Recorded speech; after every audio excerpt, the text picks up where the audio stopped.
அனைவருக்கும் அன்பான வணக்கம். ஒரு நிமிடம் உங்களுடைய குலதெய்வம் மற்றும் இஷ்ட தெய்வத்தை மனதிலே பிரார்த்தனை செய்து இந்த வகுப்பை தொடங்குவோம். நன்றி. எந்த ஒரு நற்காரியங்களை எடுக்கும்போது இறைவனை மனதிலே ஏந்தி நினைத்து அந்த விஷயத்தை செய்தால் அந்த எடுத்த காரியம் தடையின்றி நடக்கும் என்பது இறை நம்பிக்கையில் மிக முக்கியமான நம்பிக்கை. அந்த அடிப்படையிலே இன்றைக்கு நாம் உயர்நிலை ஜோதிட வகுப்பில் போன வகுப்புல நம்ம தோஷங்கள் என்னென்ன, அந்த தோஷங்கள் மனிதனுடைய வாழ்க்கையில் எவ்வாறு எந்தெந்த பிரச்சனையெல்லாம் தருது என்பதை பற்றி நாம் விரிவாக தெளிவாக பார்த்தோம். பல நூற்றுக்கணக்கான தோஷங்கள் இருந்தாலும் சில முக்கியமான தோஷங்கள் மனித வாழ்வை சிதைக்கிறது, மனிதனை மிகவும் துன்பக் கடலில் ஆழ்த்துகிறது என்பதை உணர்ந்து ஒரு 6 வகையான கடுமையான தோஷங்களை பற்றி மற்றும் நாம் விரிவாக பார்த்தோம். இந்த வகுப்பில் ரெமெடி, அதாவது தோஷங்களுக்கு பரிகாரம் என்ற ஒரு தலைப்பில் இன்றைய வகுப்பு அமைய உள்ளது. அதாவது என்னிடம் பழமையான ஜோதிட நூல்கள் ஒரு 150 நூல்கள் இருக்கிறது. அந்த 150 நூல்களிலும் நான் தேடி தேடி தேடி பார்த்தேன். ஒரு இடத்தில் கூட தோஷ பரிகாரங்கள் குறிப்பிடப்படவில்லை என்பதுதான் எனக்கு ஆச்சரியமான ஒரு உண்மை. அப்ப ஒரு காலத்தில் ஜோதிடர்கள் பரிகாரத்தை பற்றி சிந்திக்கவில்லை, பரிகாரத்தை பற்றி எந்த ஒரு குறிப்புகளும் ஜோதிட நூல்களில் இடம்பெறவில்லை. பிறகு வந்த ஜோதிடர்கள் இதை உருவாக்கியிருக்க வேண்டும் என்பதுதான் கருத்து. அப்ப ஒரு மனிதனுக்கு துன்பத்தை மட்டும் சொல்லிக்கிட்டே இருந்தோம் அப்படின்னா அதுக்கு ரெமெடி, நிவாரணி என்பது வேண்டும். அடுத்த காலகட்டங்கள் உங்களுக்கு ரொம்ப கஷ்டமான காலகட்டங்கள், உடல்நிலை உவாதை செய்ய போகிறது அல்லது குடும்ப வாழ்க்கை சிதறப்போகிறது. காரணம், சூரியன் என்ற கிரகம் உங்களுக்கு நீசமாகி இருக்கிறது. அந்த சூரிய திசை வரப்போகிறது. அந்த சூரியன் 7க்குரியவன் நீசமாகி இருந்தால் குடும்ப வாழ்க்கையில் பல பிரச்சனைகள் உங்களுக்கு ஏற்படும் என்று சொன்னால் மட்டும் போதுமா? ஒரு நல்ல ஒரு ஜோதிடன் வருவதை சொல்லி மழை வருவதற்கு முன்பாகவே அணைக்கட்டை கட்டக்கூடியவனாக ஜோதிடன் என்பவன் இருக்க வேண்டும். நம்மளை நம்பி வரக்கூடியவர்களை காப்பாற்றக்கூடிய பொறுப்பு ஒவ்வொரு ஜோதிடனுக்கும் உண்டு. அப்படி இருக்கும்போது மூல நூல்களில் எங்கேயுமே காணாம். ஆனால் ஜோதிட மேதை ஜிஜி ராஜன் அவர்கள் மட்டும் திசாரிஷ்ட நிவாரணி என்ற ஒரு புத்தகங்களை அவர் எழுதியிருக்கிறார்.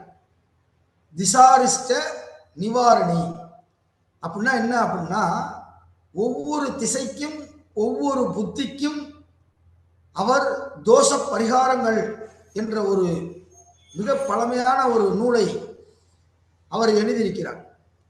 அந்த நூலிலே மிக தெளிவாக விரிவாக ஒரு தோஷ பரிகாரங்கள் எப்படி செய்ய வேண்டும் என்ற குறிப்புகளை எழுதியுள்ளார். கட்டாயம் ஒவ்வொரு ஜோதிடம் படிக்கக்கூடிய அன்பர்களிடம் இருக்க வேண்டிய ஒரு பொக்கிஷமான ஒரு நூல் அந்த நூல்.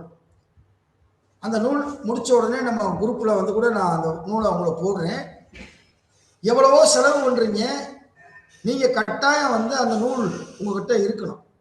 ஒருத்தருக்கு நம்ம ஜோதிடம் சொல்றோம், சொல்லி முடிச்சுட்டு விட்டுறக்கூடாது. அப்ப இந்தந்த காலகட்டங்களில் இந்தந்த பரிகாரங்களை நீங்கள் விரும்பினால் செய்யுங்கள் என்று அவங்களுக்கு அறிவுறுத்தி அனுப்புவது சிறந்த ஜோதிடருக்கு நற்பண்புகள் ஒன்றாகும். அந்த அடிப்படையிலே தோஷங்கள் எப்படி அமைகிறது என்றால் அவர்கள் கர்ம வினையின் காரணத்தால் அமைகிறது. சூரியன் ஒருவருக்கு வலு இழந்து அது தோஷமாக மாறுகிறது என்று சொன்னால் தந்தை வழி வந்த கர்மா என்று பெயர். சந்திரன் ஒருவருக்கு தோஷ கிரகமாக வந்துவிட்டால் தாய் வழி வந்த கர்மா என்று பெயர். ராகு கேது இருக்கக்கூடாத இடங்களில் இருந்து விட்டால் தாத்தா பாட்டி மூலமாக, கொள்ளு தாத்தா கொள்ளு பாட்டி மூலமாக நம் முன்னோர்கள் செய்த தீவினையின் காரணத்தை நாம் அனுபவிக்க போகிறோம் என்று அர்த்தம். ஒருத்தருக்கு 8ல கேது இருந்துச்சு, நான் சொன்னேன் உங்க தாத்தா பாட்டி வழி வந்த கர்மா வந்து உட்கார்ந்துருக்கு. 8ஆம் அதிபதி 8ல் இருக்கக்கூடிய திசை அட்டமஸ்தானத்து திசை நடைமுறைக்கு வரப்போகுது. அது மரணத்துக்கு சமமான கண்டங்கள், வேதனைகள், துன்பங்கள், துயரங்கள் வரப்போது பார்த்துருப்பான்னு. அதுக்கு அவர் கோவப்பட்டார். சார், எங்க தாத்தா பாட்டிக்கு செஞ்சதுக்கு நான் எப்படி சார் அனுபவிக்க முடியும்? எங்க தாத்தா பாட்டி என்னென்னமோ தப்பு பண்ணியிருப்பாங்க, அதுக்கு போய் நான் அனுபவிக்க முடியுமா? இது எந்த ஒரு நியாயம்? நான் ஒரு தப்பு பண்ணியிருந்தேன் போன ஜென்மத்துல அப்படின்னா எனக்கு தண்டனை கொடுக்கலாம், நான் ஏத்துக்கிறேன். ஆனா என் தாத்தா பாட்டிக்கு செய்த தப்புக்கு நான் எப்படி அந்த இதை ஏற்றுக்கொள்ள முடியும் அப்படின்னு கேட்டார். இது மேலோட்டமாக சிந்தித்தோம் என்று சொன்னால் அவர் சொல்லுவதில் நியாயம் இருக்கிறது. ஆனால் தாத்தா பாட்டி இல்லாமல் நாம் இல்லை. தாத்தா பாட்டியினுடைய குணாதிசயங்கள் அனைத்தும் நம்மளுடைய மரபணு மூலமாக, டிஎன்ஏ மூலமாக நம் உடம்புக்குள் வருகிறது என்பதுதான் அறிவியல் மருத்துவ உலகம் சொல்லக்கூடிய உண்மை. அப்ப நான் கேட்டேன், ஏப்பா உன் தாத்தா பாட்டி ஒரு 50 ஏக்கர் நிலத்தை சேர்த்து வச்சிருந்தா அதை நீ வேணாம்னு சொல்லுவியா இல்ல பெற்றுக்கிருவியான்னு கேட்டேன். அதை எப்படி நான் சொல்லுவேன் வேணாம்னு? எங்க தாத்தா பாட்டி இல்லை அப்படின்னாரு. பிடிச்சிட்டு பாயிண்ட. ஏப்பா உன் தாத்தா பாட்டி வந்து உனக்கு சொத்து சேர்த்திருந்தா அந்த சொத்துல பங்கு வேணும்னு கேட்கிற. அப்போ உங்க தாத்தா பாட்டி சேர்த்து வச்சிருந்த பாவத்திலையும் உனக்கு சொத்துல வரும்ல. அவர்கள் செய்த நன்மையையும் தீமையையும் ரத்தத்தின் மூலமாக, டிஎன்ஏ மூலமாக உனக்கு இறைவன் கொடுத்துருவார். அப்ப நம்ம முன்னோர்களுடைய பழக்க வழக்கம், ஒரு கொடுக்கக்கூடிய எண்ணம், ஒரு தான தர்மம் ஒருத்தர் பண்றாரு அப்படின்னா இவர் செய்வது அல்ல. எனக்கு தான தர்மம் பண்ணக்கூடிய ஆற்றல் நிறைய இருக்கு, நிறைய கொடுத்துறேன் அப்படின்னா அது நான் செய்யக்கூடியது அல்ல. என் முன்னோர்கள் அந்த பழக்க வழக்கம், அந்த பண்பு இதெல்லாம் இருந்தா மட்டும்தான் அது எனக்கு பிளட் மூலமாக வரும்.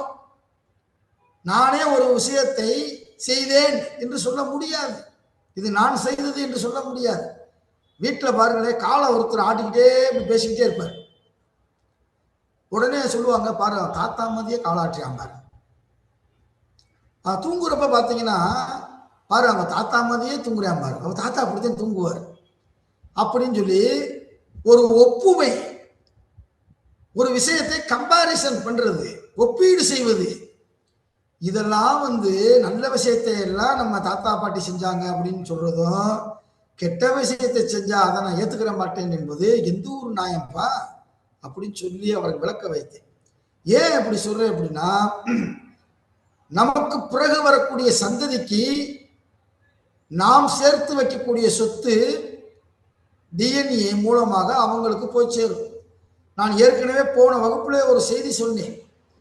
இன்றைக்கு இந்தியாவில் மிகப்பெரிய பணக்காரராக இருக்கக்கூடிய அம்பானி அவர்கள் திறமையானவரா அல்லது அம்பானியினுடைய ஆபீஸ்ல வேலை பார்க்கிற எம்டி திறமையானவரா? அம்பானிக்கு கீழே வேலை பார்க்கக்கூடிய சிஇஓ இருப்பாங்க. ஒரு கம்பெனி இருக்கு அப்படின்னா அதுக்கு சிஇஓ இருப்பாங்க. அப்ப அவரு பெரிய ஆளா, இவர் பெரிய ஆளா? அந்த வழிநடத்திக்கு செல்லக்கூடிய கம்பெனியினுடைய அந்த ஸ்டாஃப் திறமையானவர்கள். இவர் ஒன்லி இன்வெஸ்டர், முதலீட்டாளர். அது எப்படி வழிநடத்தி கொண்டு போகணும் அப்படின்றது பூராமே அங்க வேலை பார்க்கக்கூடிய பணியாளர்களுடைய கையில இருக்கு.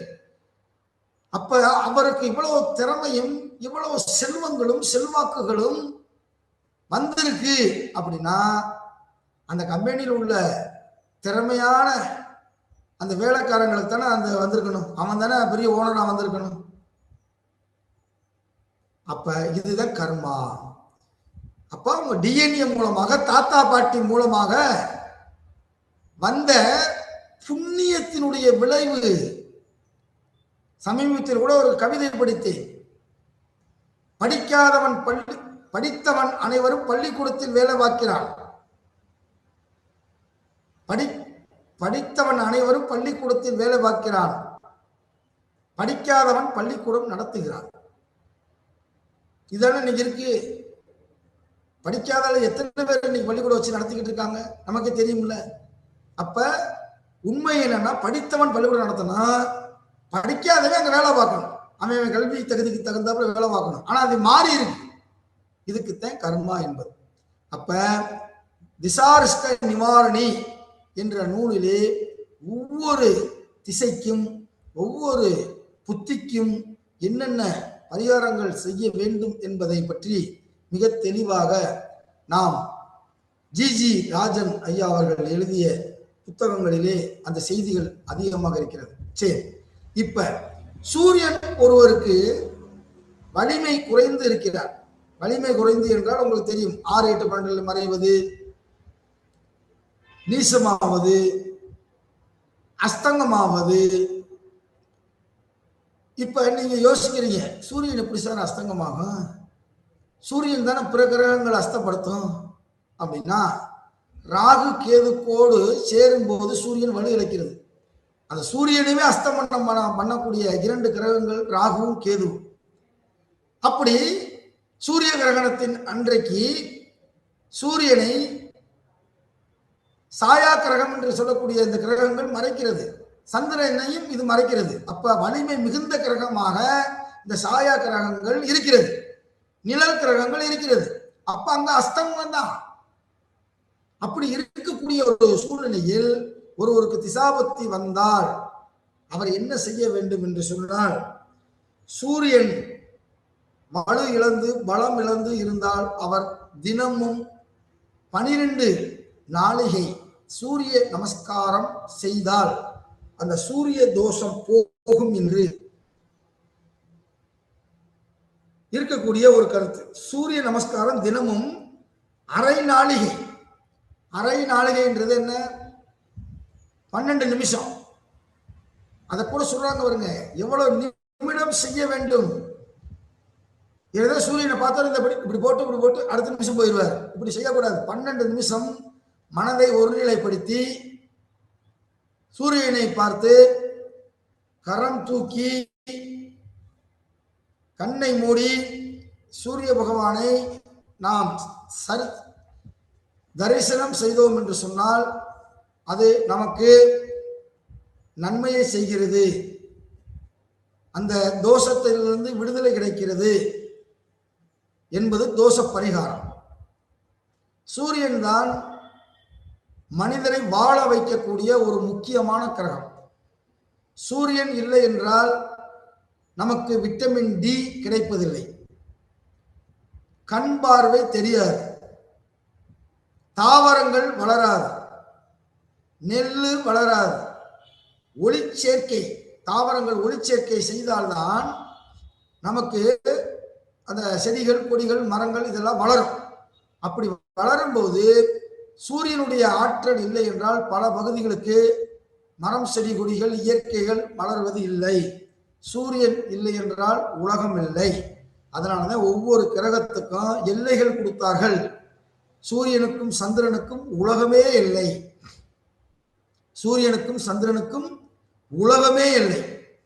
பிற கிரகங்களுக்கு எல்லைகளை வரையறுத்து வைத்தார்கள்.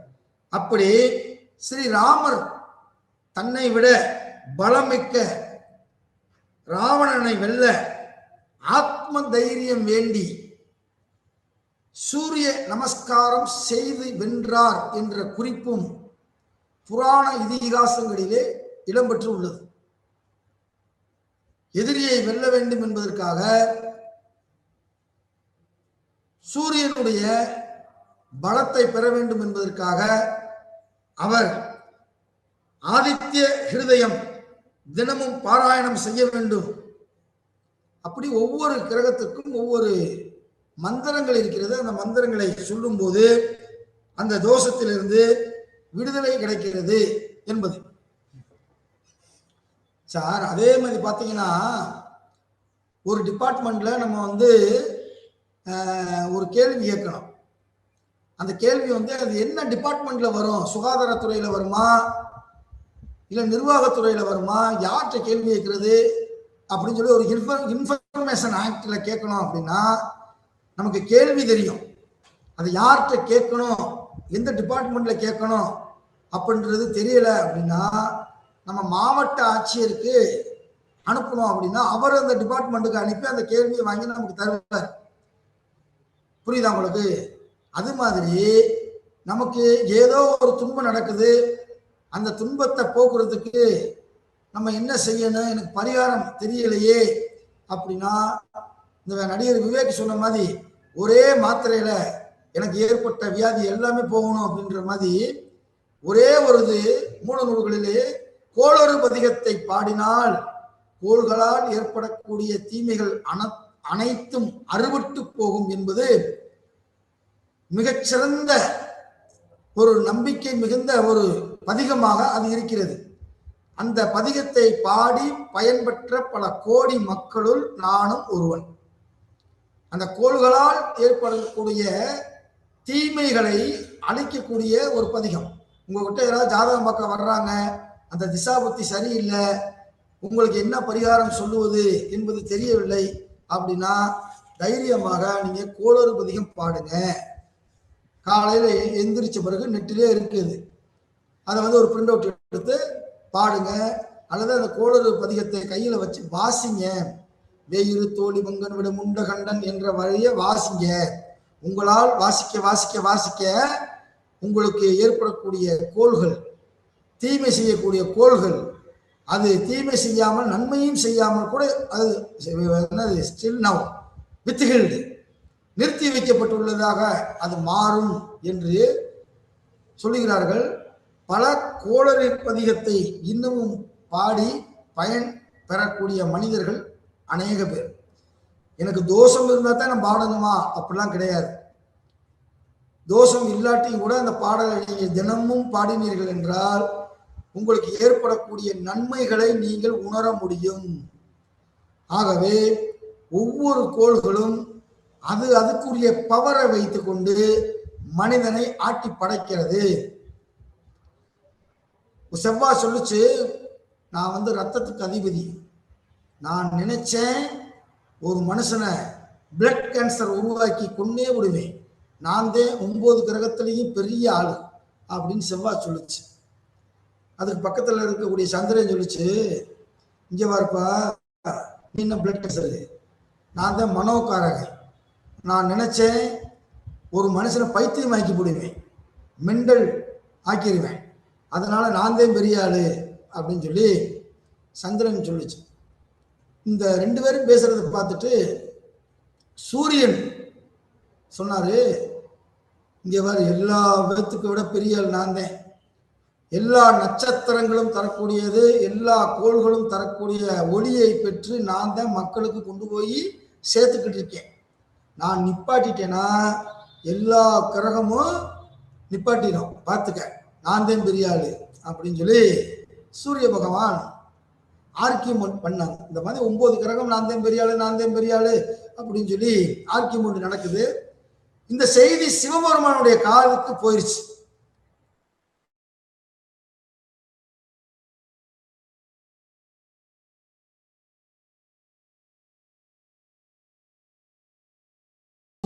எல்லா பத்தியும் கயத்தை போட்டு கட்டி தூக்கி எறிஞ்சிட்டார். தூக்கி எறிஞ்சதுக்கு பிறகு அந்த பக்கம் போன வாயு பகவான் அனுமன், என்னடா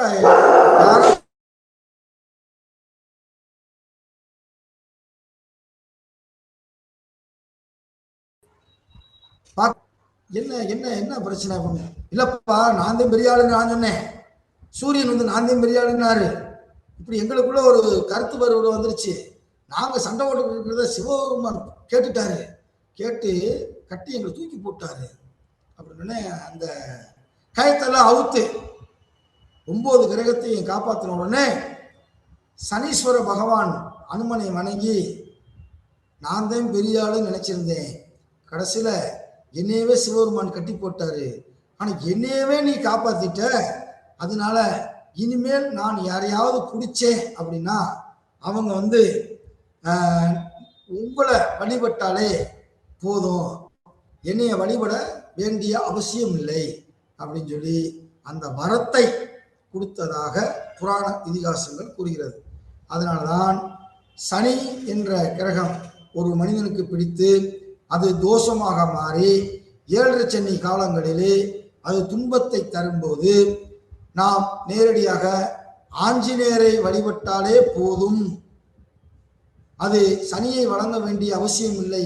காரணம், அந்த வரத்தை சனீஸ்வர பகவானே ஆஞ்சநேயருக்கு வழங்கி விட்டார் என்பதால்.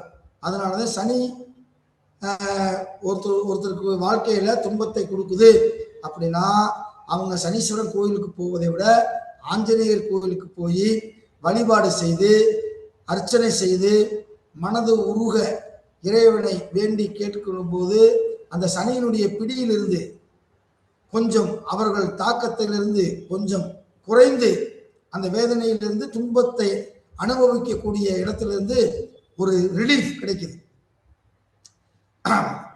மனசுதான் காரணம், மனசுதான் பரிகாரத்திற்கு மிகப்பெரிய ஒரு காரணம். ஏன் பரிகாரத்தை பற்றி மூல நூல்களில் குறிப்பு இல்லை என்பதை சற்று ஆழமாக ஒவ்வொருவரும் சிந்தித்து பார்க்க வேண்டும்.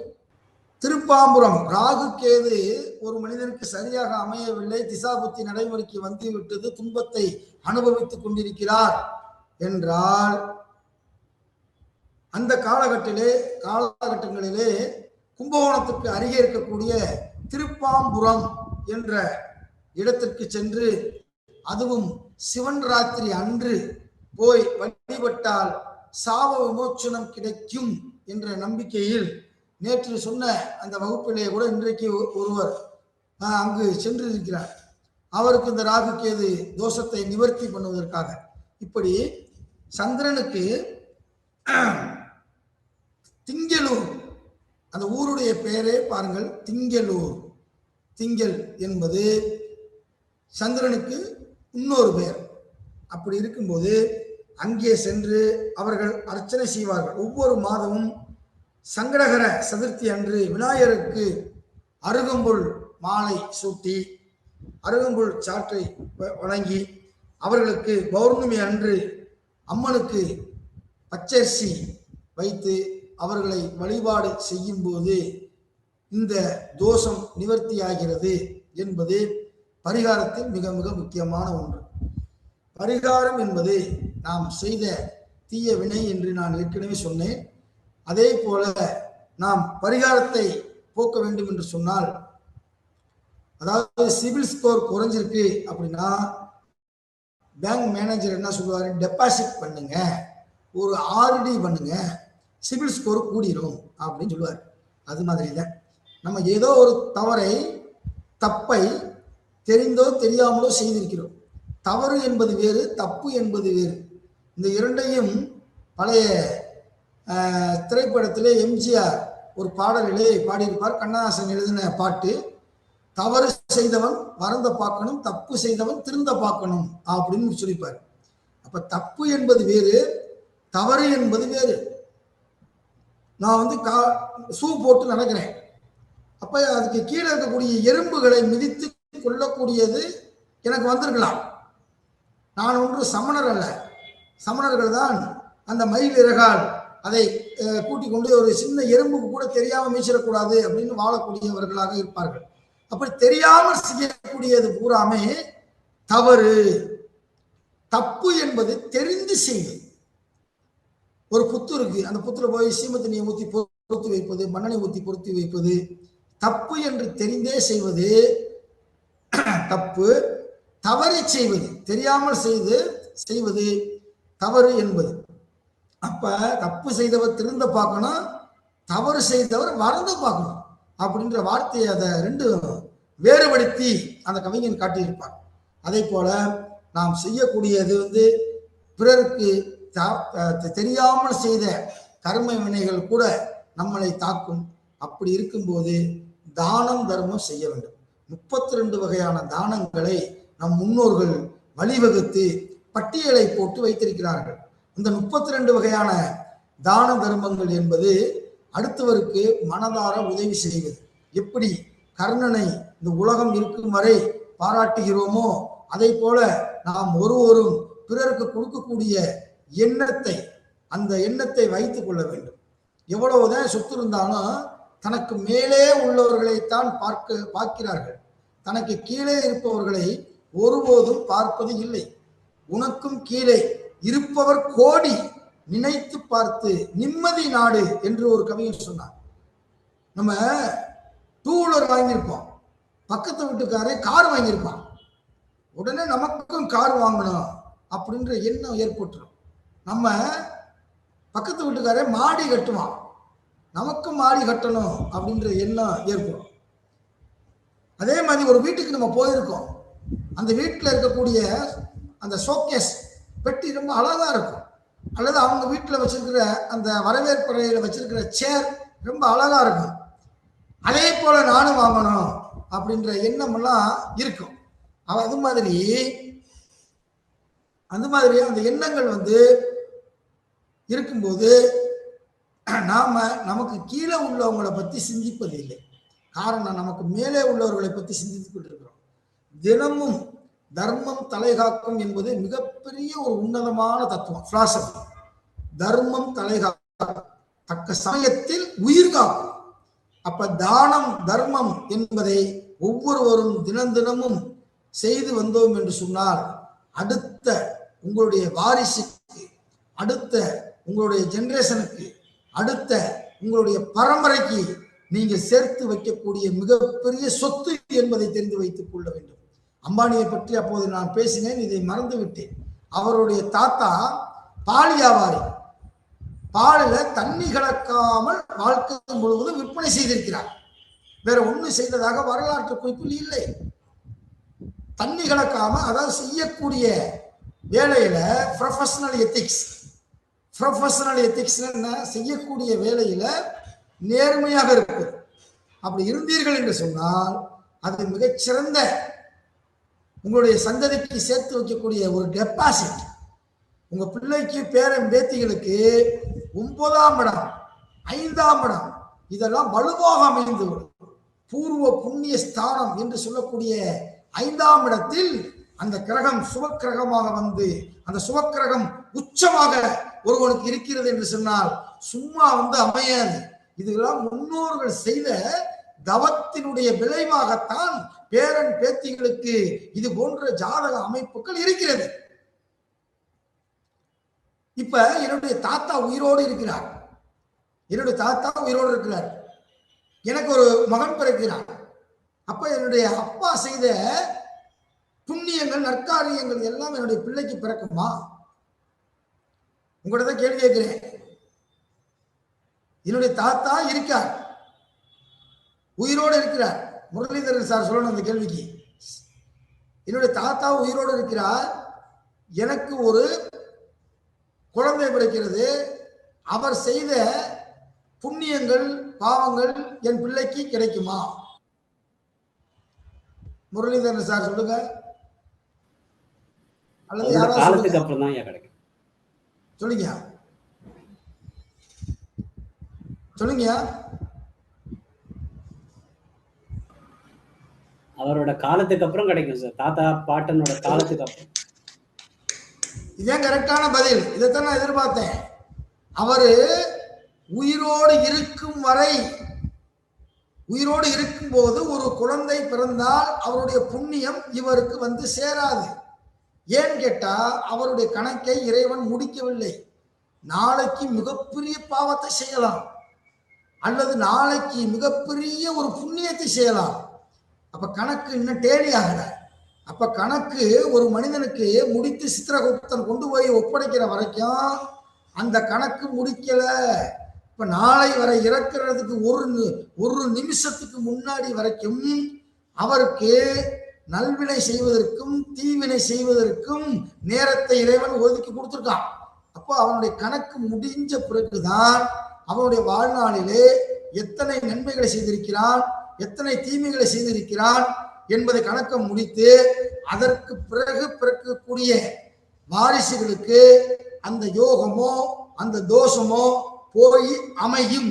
அதே மாதிரி புதன், இந்த புதனுக்கு சீர்காழிக்கு அருகே இருக்கக்கூடிய திருவெண்காடு என்ற இடத்தில் புதனுக்கு தனி சன்னதி உண்டு. அந்த சன்னதியிலே சென்று வழிபட்டோம் என்று சொன்னால் இந்த புதன் தோஷம் நிவர்த்தி ஆகிறது என்பதை பற்றி குறிப்புகள் உண்டு.